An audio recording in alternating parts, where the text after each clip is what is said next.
My name is Weronika Murek, and I work in the theater as a dramaturg and collaborator to the various departments of the Polish theaters all over. Since recently, we decided with my collaborators that the boundaries or the difference between those who are working as an artist and those who are working in the educational departments in the theater shouldn't be that clear, so it should be a bit more blurred, because there are many artists who are also working as educators, and there are many educators with artistic backgrounds. So we wanted to include them all in one big group of the creators of the performances to learn from each other and to share the knowledge. It's very interesting when you have a group of people with many different backgrounds and many different experiences, and we work together.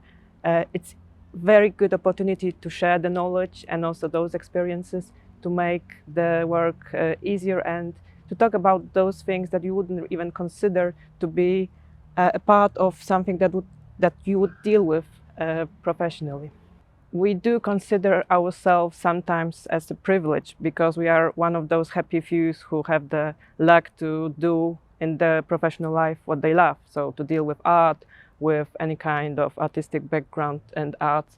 And I think when you have those two things, your life also becomes your job, and your job becomes your life. And there is no clear line between those. So it's difficult to name the place and the time and the space when you have a chance to reset and rest, actually.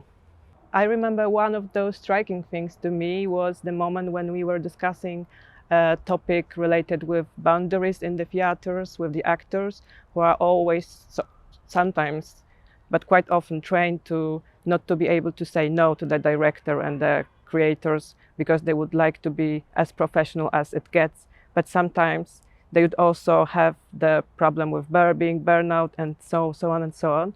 So I remember one actor actually said to us that it's quite uncomfortable for him to feel comfortable, because this is something they would never be taught in any kind of art school.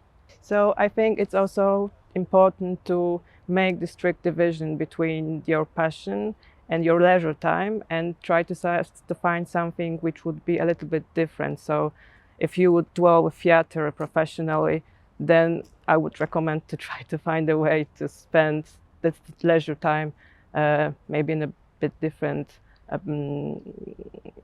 doing something different on different activities.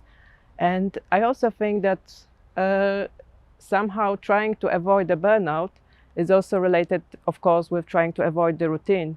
And the routine, as artists, you get like the pressure to stay on the same level of quality, so you pressure yourself, you put this sort of struggle within your work, and then it's really hard to let it go sometimes. And then you start to repeat those things that they were acclaimed and so on, and you get stuck in this sort of routine which is related with the pressure, and it really, I think it also makes you more prone to the burnout.